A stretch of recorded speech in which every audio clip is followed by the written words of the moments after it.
Hey folks, BlackCross here, and welcome to a E3 Aftermath video. So, the past two E3s that I have watched it and talked about have been more or less been pretty good. This year, however, not so much. Because, I mean, all the rumors that I was hearing and all the speculation and stuff like that, sadly, we never got. We never got any more information on Final Fantasy VII Remake. We never really got any details or upcoming things going on about, like, a Bloodborne 2. But then again, we didn't get any information that we have gotten before E3, such as, like, Code Vein, for example. And, of course, Kingdom Hearts 3 never got appeared in E3, but it did show up for the Kingdom Hearts Orchestra Tour that was in LA this past couple of days that we had. So, on the one hand, E3 didn't really bring up anything good, although we did get some interesting details before E3, which is weird because normally E3 is the best place to get it. But, that being said, E3, if I had to give a rating for E3, it would be that it was more of a 7. Like, if you went and saw E3, you wasn't really going to be missing much. But I will say that it had a couple of interesting titles and at the same time some unique ideals. For example, whenever Microsoft came up and everything like that, they were talking about the final reveal for the Xbox One Scorpio, or in this case, it is now called the Xbox One X. Minus the name aside, I will give them credit on this one. And I say this because, honestly, I think it's a good idea to have something like this. And that is the internal cooling system. Now, for those of you who aren't familiar with this, most PCs nowadays, especially the Master Race PC people, they actually use some different cooling system in their PC. Rather than a built-in fan like we're familiar with nowadays, they actually have a liquid cooling system. And from what I've heard from a lot of different people, that actually works a hell of a lot better than the fan itself. And I can see why it would be better, because as the fan exits the heat out of the system, it has a greater chance to gather dust through the inside of it. And in all honesty, you don't want dust inside your PC. I can tell you, for example, because of my PC, I usually have a habit of cleaning it out once a month because of how much dust actually builds up in my room. Like, my room is literally a gathering of dust, considering how much collectibles I've got. So, needless to say, it's not exactly an easy thing to keep dust from happening. It's going to happen one way or another. But having an internal cooling system like the liquid cooling system is a better way of keeping the PC going, and it keeps it at a much more, I suppose you could say, relaxing temperature. And by relaxing, I mean, like, the fans on most consoles can only do so much. That's why some companies create an external fan unit to hook up to the system. The problem is sometimes they don't work, and thus it makes it into an even more problem, or in some case worse, meaning that it overheats your system. So honestly, I can see the ideal that Microsoft had whenever they created this so-called internal cooling system for the Xbox system. But the price, however, did not go down, which I kind of figured it wouldn't because of the whole internal cooling system. And honestly, it makes sense. It really does. My only gripe about the whole thing, and this is not just Microsoft, this is also Bethesda, EA, and everything else. I don't think I have ever once thought to myself, I do not want to play a drinking game during E3. Like, here's why. If you want to play a drinking game and guaranteed a possibility of being unconscious, drink to every time they say 4K. I swear, that's all they say. That play it in Ultra 4K resolution. Play it in Ultra 4K. The game looks beautiful in Ultra 4K. When in reality, they don't realize we don't have the power to stream 4K resolution. I know I don't have that ability, I know a handful of people who don't have that virtual ability, and I certainly know that they can't stream it. We're talking about internet connection. Internet connection, even at minimal standards, is not going to reach 4K resolution, much less highest. If you're going to get high, you're going to get the best of the best, but you're not going to get 4K resolution, no matter how many people say it. And the thing is, you can't see a difference. You could see a difference in like somewhat of a 60 frame rate, but you can't see more than 4K. And honestly, I think we need to stop there. Honestly, 1080 is like the best that I like. After that, I can't tell a difference. Hell, 480 is still really good in all honesty. And that's only because if you have it set at a 60 frame per second, it still looks really good. But why the Ultra 4K? There's no reason to have that feature. But they're pushing it out there. They're saying it's the best of the best, but honestly, I can't tell a difference. If you can, put the comments down below, but I have one friend who just that's all he ever talks about is 4K, and we were making fun of him during the whole thing and everything like that. And he's like, "You don't understand." I was like, "No, you don't understand. You wasted more money than anything just to get this whole thing. You didn't even need it." It's like, "But it looks great." And it's like, my PS4 looks great on its own. It's like, why? So, I mean, on the one hand, unless you are that particular of a graphics whore, I would not recommend buying the new Xbox One X. Mostly because of price-wise. In fact, even if you did and you don't have a 4K TV, there might be a chance you won't see it anyway. But even a friend of mine actually calculated it, and if you were to buy a 4K TV at a cheapest rate, and by cheapest I mean getting like a standard size, being that of like, what would be the standard size today, like 40 inch? Maybe 35? I don't know.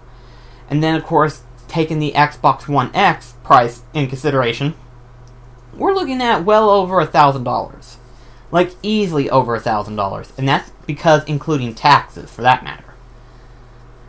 So for some people, it's not going to come cheap, but here's the thing, if you haven't got an Xbox One by chance, maybe you might be interested in the Xbox One X, I'm not sure. Again, the internal cooling system is a great idea, it is a good way to keep the system going without having to worry about it overheating. I know some people, like my brother, are a little bit skeptical about this idea, because they're afraid of the idea of leaks and other stuff like that. But because we're talking about Microsoft, where they're talking about hardware and everything like that, they may have a warranty to where something like that happens, they will replace it or fix it. You know, one of the two. But that aside, that was like the only other major thing that was going on at E3 was that. There was no like major game reveal or anything like that.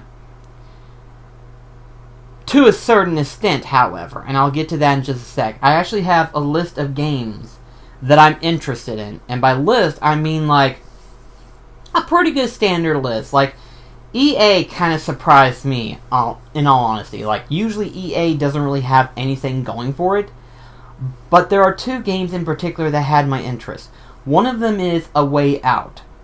A Way Out is basically a co-op game where you and a friend can either play a couch co-op or online, and it's basically a split-screen playthrough where you and your friend have to come up with a strategy of how to escape prison. And all honesty, the setup itself actually looks really good, and I have to say, I definitely would be interested in wanting to play that. Me and Daniel have actually talked about it multiple times, and it sounds really good. It's like, in all honesty, it's more of like a movie theatrical feel, but in a two-person perspective of sort of like The Escapist or something like that. And I was very impressed. I was like, okay, so we still have the virtual ability of couch co-op. You know, couch co-op, if you're not familiar with that term, is where you and a friend sit down literally on a couch and you play games at the exact same console on the exact same screen, but with split screens. I don't know why I got tongue twist on that one. But that concept is still a unique trait because there's not a lot of games that does that. They all require online feature Or, some games cases, they only have couch co-op, but not online feature. And in all honesty, I don't see why they can't have both. You know, on some cases, I can understand why you should have one versus the other, but I can't see why you can't have both. You know, is it that hard? I don't know. To me, I think it would be more versatility if it was both. That way, you know, say like you and a friend of yours was either at school or at work, so on and so forth, and you were talking about, hey, how about we play this whenever we get home and everything like that, when we get done with work and stuff. And I was like, okay, that's cool. And then they can either do it at the same place or they can do it in separate buildings, you know? In all honesty, it's let's put it this way. If you have one person who has a lot of free time versus one other person who has a limited time, having online gameplay is always a good thing. But then having couch co-op is another good thing if you're hanging out with each other. I look at it both ways, and I like both features. But I know some people may not like both. They would prefer one versus the other. But, in my opinion, there's nothing wrong with having both. But A Way Out definitely looks interesting. However, though, there was another game that they showed off, and I have to say, I definitely am interested in this one. It's called Atom. Basically, is where you and multiple people create your own mech suits, and you basically explore this landscape with this customizable mech suits. And gameplay-wise, it's very familiar to Destiny. There's only two differences. One of them is that you have a virtual wide range of weaponry that you can customize the mech in. Another feature is that you actually have virtual limitations of being able to levitate. You're basically sort of like Iron Man, or even for that matter, War Machine, the Patriot, whatever you want to call that one in particular. You're basically using a iron mech suit, and you're fighting throughout the field and everything like that. In all honesty, I actually like it. They only revealed like two particular mechs. There's the Ranger, and then there's, I believe they called it the Colossi, or the Titan, I'm not quite sure. But his ability is being able to wield heavier weapon artillery, such as a mortar. So it's like, that's pretty cool. Like, I like the ideal concept they got, and I think this one would work way better because there are two reasons why. Number one, I don't think it's an MMO. I think it's a co-op series game type thing, but it does have its own single-player game, so that's a good thing to have because that means that it has more of a way to attract more people and not push them away. It has more reason for people to come back more and more. And then, of course, the fact that it's in third-person perspective. Personally, for me, I'm not a big shooter fan, but if I had to pick what my particular favorite shooter games are, it would be third-person perspective because you actually have a better field of vision compared to the first-person. And then, for some reason or another, some first-person games tend to have this jarring feel that hurts my eyes so badly, and sometimes it makes me nauseous. So honestly, I would prefer third-person versus first-person for some reason. Again, that's just personally me. I personally like the gameplay style that Anthem actually has going for. And if you haven't checked it out, by all means, check it out on the Anthem gameplay demo feature on YouTube. After seeing that, I was like, I'm convinced that this game looks interesting because I saw the trailer for the EA conference, and they said about it being showing up on the Microsoft stage, and I was like, I guess I need to watch the Microsoft then after all, don't I? And I watched it, and I was like, this actually looks really good. And then, of course, at the Microsoft showing, they also had two particular things. One of them was Assassin's Creed Origins gameplay. Now, record, Ubisoft actually did a lot more detail of the gameplay feature, but I actually got to see like the demo trial gameplay of Assassin's Creed Origins.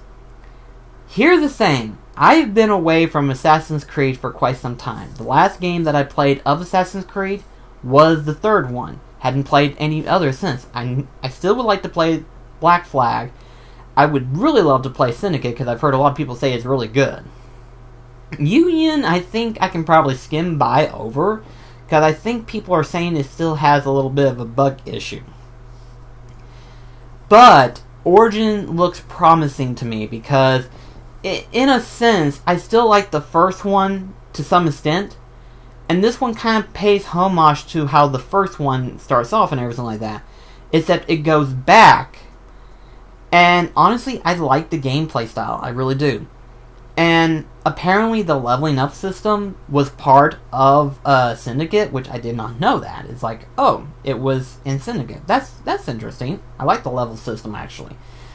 But it has more of an RPG feel, where you basically reattain different weapons and stuff like that, and you're able to get like better equipment and stuff. And I like that feature, honestly. I think this RPG element works well for the Assassin's Creed series.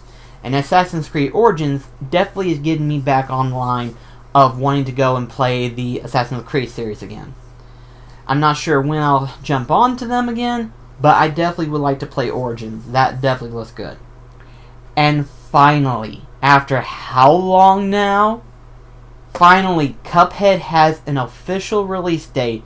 And I'm hoping it stays that way, because trust me whenever I say this, me and my brother have been itching to want to play that game. And that, in fact, that was one of the reasons why we were wanting to get an Xbox One. But because of continuous push, we decided to hold off on an Xbox One until Cuphead actually finally releases. And now that it's finally getting released, me and Delmar will probably eventually get an Xbox One, but we'll probably get the cheaper one rather than the newest one that they've just released now.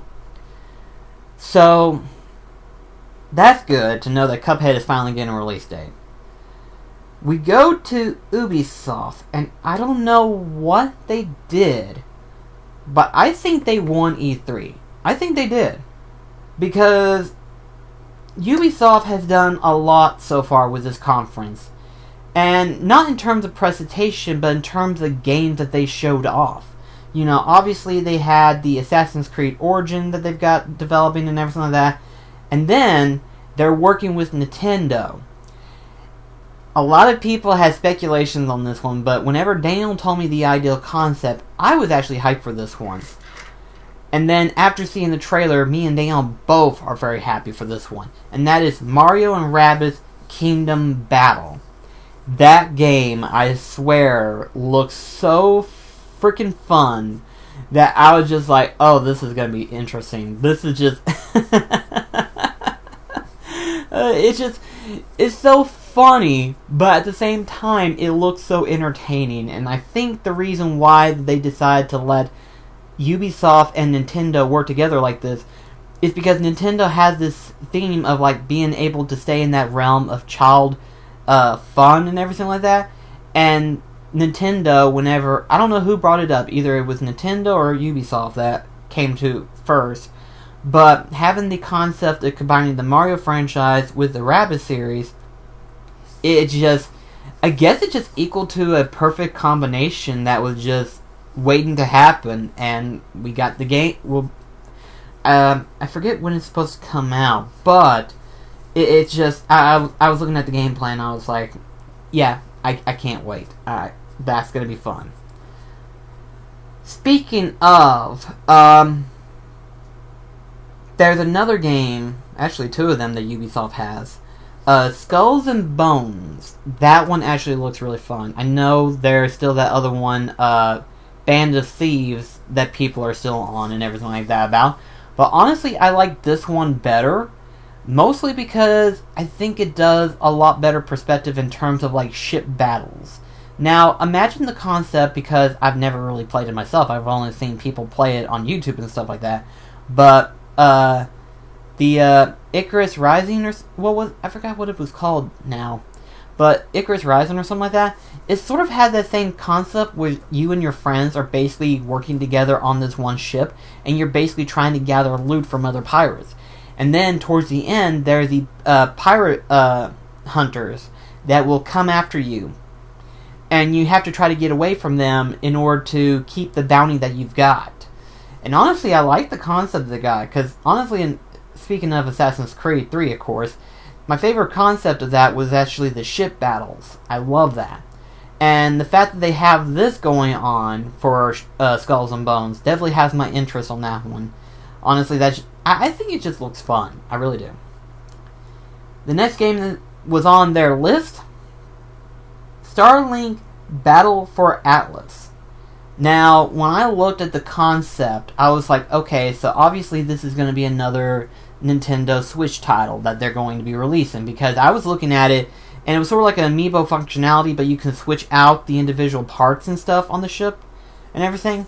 And I was like, that's really cool, but unfortunately it looks like it's only going to be for the Nintendo Switch. And then at the end of the trailer, they revealed that it was not just for the Switch. It was for the Switch, Xbox One, and PS4. And I was like, well, they made me happy. They made me very happy. So I was like, yeah, I'm probably going to be getting this one now. I don't know what it is. I like the concept, you know. I like the ship battles that they've got going on and everything like that. I love the fact that you can switch out parts instantly and everything like that. And they have it set up to where it works for all three consoles. So no one's going to be left out. No one's going to be left out. That is freaking awesome, in my personal opinion. So, again, I think Ubisoft won this one. And if it ain't just that, it's also because of Beyond Good and Evil 2. That reveal probably got a lot of people hyped up for that one. I still haven't played the first one. I still need to, because I've heard a lot of people say it's really, really, really good. But because of the fact that we're getting Beyond Good and Evil 2, I guess now would be a good time for me to try to play that whenever I can. I currently don't have it right now, but I think it's available on the PlayStation Store if I'm not mistaken. I'm pretty sure. So, I think, yeah, Ubisoft won this year, which is awkward to say. I know. I'm personally am kind of excited for what they have done so far. Sony, however, didn't really have much of anything, I was afraid. Obviously, they didn't reveal anything in terms of Final Fantasy. They didn't really reveal anything in terms of Kingdom Hearts. There was no Bloodborne or stuff. They did show off more about God of War, which, honestly, that is still looking really, really good. And I think I like the gameplay that God of War had. So far, it's looking better than what I first saw. Like, when I first saw the last year's God of War trailer for it, I was kind of like, it looks good, but can it be pulled off in that style of gameplay? And then they showed it off this year, and it's like, it's gotten a lot better, actually. It's gotten a lot better to a point to where I think fans of the series would be like, okay, I can work with this one. This is actually really good. Interestingly enough, while I'm not a big fan of the VR system, there is one game that I actually would like to try, and that is Moth. Basically, it's the concept of where you help this little mouse go through his journey and everything like that. You're basically interacting with different little objects and stuff like that, and he continues on through the road and everything. And I like the concept. I like that. It's just, at first I thought to myself, I was like, okay, you're playing as a mouse? And then I look at the corner, it's like, no, it says VR. So what the... And then you see the reflection of the little mask thing, and I'm like, oh! That's how it is. Okay, that's interesting. Admittedly, that would be the one VR game that I would actually like to try. It looks good. It really does. But I think the one thing that was, like, mind-blowing my head, like, literally, the second I saw the first scene of the trailer, I immediately was like, are you kidding me with this? Are you actually going to do this? Shadow of the Colossus is going to be remade, remastered, rebuilt from the ground up for the PS4. Now, here's the thing that most people don't realize. Shadow of Colossus was still a groundbreaking game when it came out on the PS2. The concept ideal is that you climb on these colossus in order to defeat them. And that is still a mind-blowing achievement still to this day.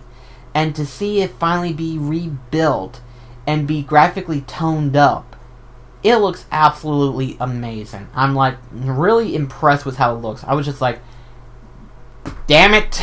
I was like, on the one hand, it's not Final Fantasy VII Remake, it's not Bloodborne, but I think I can be satisfied with this now that I see it. Admittedly, this gets me hyped up. It does.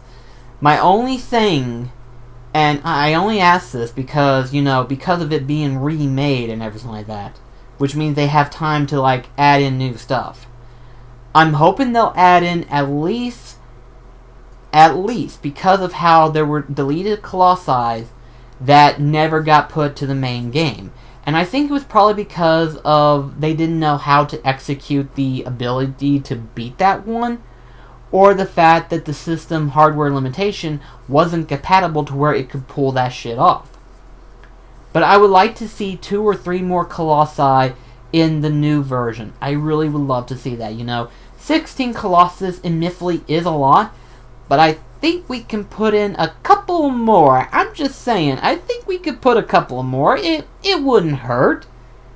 Or at least it wouldn't hurt me. I would love that. I would love to fight more colossi. I love that game. That's one of my personal favorites that I absolutely love. And that's only because of the concept of fighting a giant monster. A giant stone colossi. I love the concept ideal. And still to this day, there are so many people who try to mimic that gameplay style.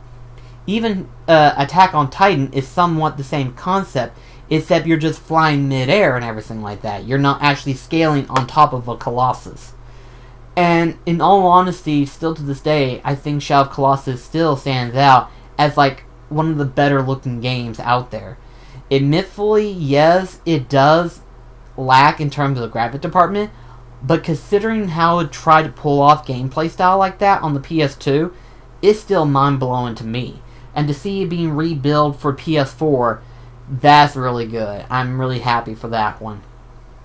Nintendo, because I don't have a Nintendo Switch, I'm not too hyped for it.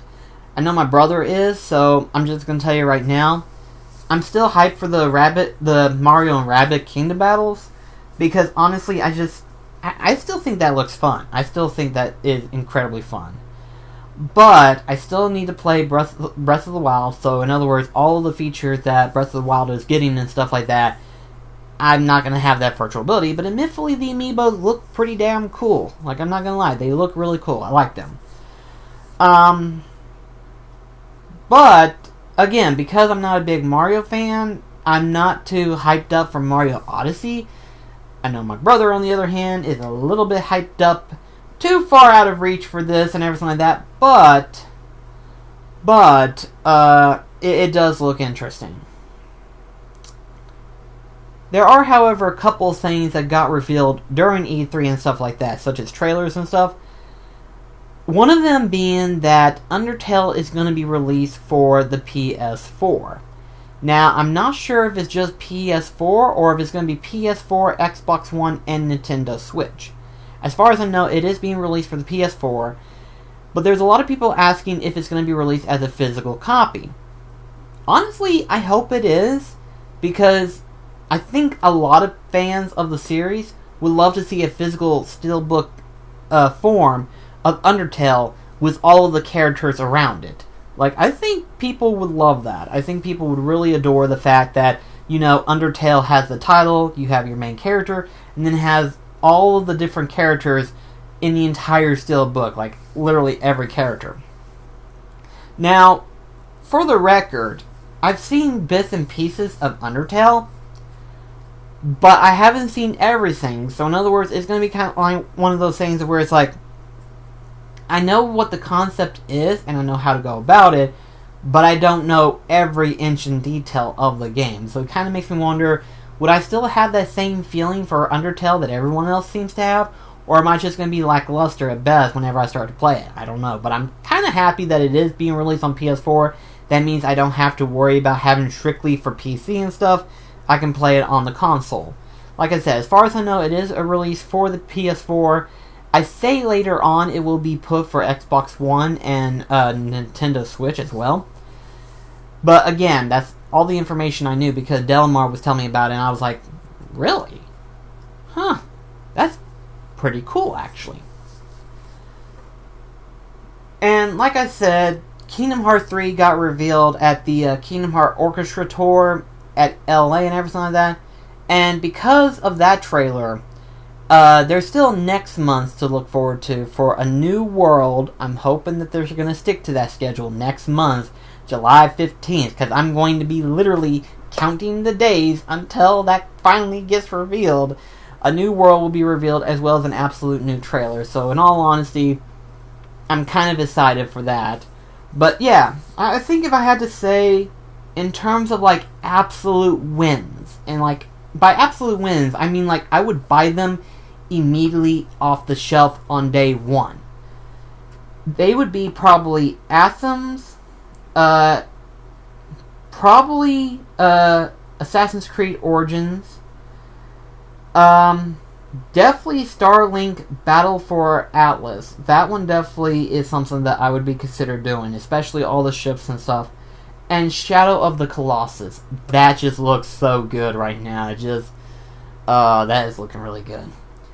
So anyway, though, that's all I wanted to say about E3 this year. Again, not a lot was talked about and everything like that. But then again, there's still all the individual booths and stuff that gets revealed even after the main E3.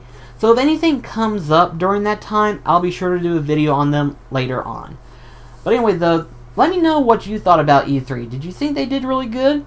Who do you think won? Personally, I think Ubisoft did really good this year. I think they really did rack up when it comes to games that people want to play. I think they just absolutely nailed it this year. Sony wasn't really that good. Xbox, they were bragging too much about the Ultra 4K resolution that they've got. EA is kind of being the same, but Atlas is still looking good. And, again, not a big Nintendo fan, so I'm saying that Nintendo may not have a lot, but it looks like it has some to offer for players who has a Switch now. So, at any rate, though, that's going to be it for this video. I'll catch you in the next one. This is BlackCross signing off. Take care, guys.